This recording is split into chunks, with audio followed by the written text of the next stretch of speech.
Hello and welcome back to Total Pro Sports. Not too long ago, a little film called United Passions hit theaters with a big old thud, ranking among the worst sports movies, if not the worst performing widely released film in U.S. box office history. On its opening weekend, it pulled in $918 in 10 theaters. When sports movies are well done, they can become dramatic or comedic triumphs. However, like all genres of film, successors are the exception. Sports movies are often terrible because producers think that a film can coast on audiences going, "Hey, baseball!" and forking over $15 to see a cat manage a little league team. So, in honor of United Passions, what a terrible name, let's examine the worst sports movies in history. Number 9. Radio. Radio kicks off this list for several reasons. One is it features a post-Jerry Maguire Cuba Gooding Jr. starring in What's Clear Oscar bait. As a developmentally disabled equipment manager with terrible teeth, it also makes the cut because it squanders the talent of both Ed Harris and Cuba Gooding Jr. in a sappy, sentimental film that has little in the way of an arc. Though it made $53 million at the box office, the film is widely inessential and would likely be completely forgotten if not for lists like these. Number 8. The Fan. We've gotten used to Robert De Niro squandering his credibility these days in his post-Meet the Parents career arc. But in the mid-90s, it was still pretty upsetting to see him play characters in Fare that could have almost been at home on Lifetime. On the plus side, the object of the obsessive De Niro character was Wesley Snipes, who we love as a baseball player thanks to the timeless Major League, which is not one of the worst sports movies ever. Number 7. Caddyshack II. There aren't many sports comedies on this list, if only because generally sports comedies are less ambitious and thus less disappointing and disastrous. But Caddyshack II is one such exception. It was a disaster. It's on par with Fletch 2 in terms of sequels that mar the original in hindsight. The jokes are there, but you get the feeling that every person involved, from the cast to writers to the crew, were simply running out the clock for a paycheck. The jokes are lazy and familiar. Funny and familiar works well. Lazy and familiar is somehow worse than just lazy. Number 6. Ed.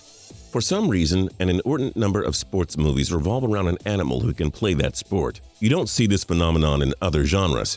I suppose we could pick about 10 different films to occupy this spud among the Airbuds, the Mule Place Kickers, and the rest of them. But I picked Ed. Why? Because it was the first one that came to mind, and they're pretty much all the same anyway. Also because it took a super famous Matt LeBlanc and guaranteed that he'd never top-line a film again. It's a monkey that's a pitcher. What else is there to the movie? I don't know. There's probably a girl, maybe a surly manager, but mostly just a monkey that's a pitcher. And that's a weak premise for a film. Number 5. Amazing Grace and Chuck.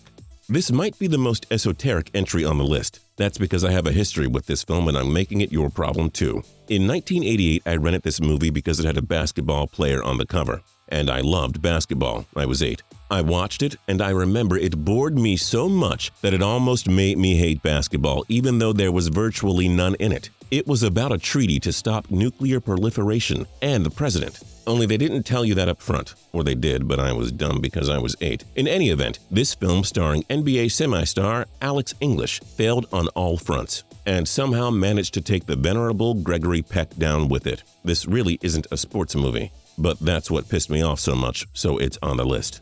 Number 4. Karate Kid 3. Sure, the Hilary Swank one probably could make this list, and the Jackie Chan/Jaden Smith one would if anyone had seen it, but the downfall of the franchise was marked by the third installment. The second one was forced and inferior, but forgivable. The third installment raised the stakes even further on Daniel LaRusso's suffering, but this time at the hands of a millionaire who for some reason hated this kid so much he dedicated a substantial portion of his time to making this kid's life hell. We get it. Something about Daniel LaRusso rubs people the wrong way. Of course, he'll fight his way out of it with the help of his mentor, and on to the next one.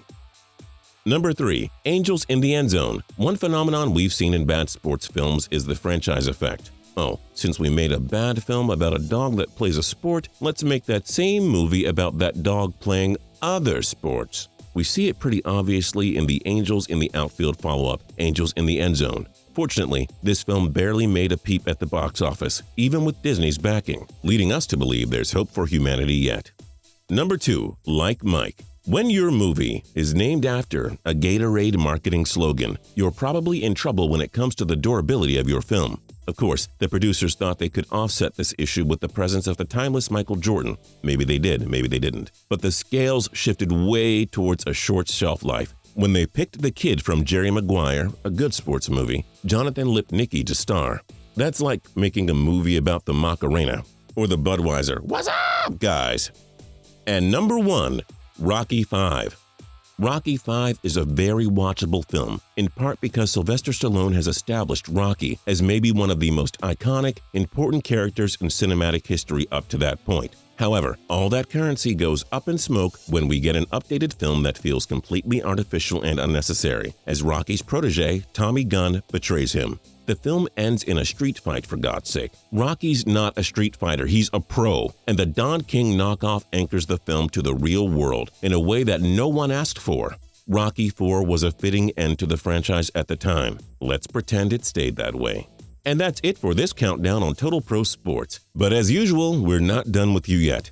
In the comments below, let us know your picks for best and worst sports films in history.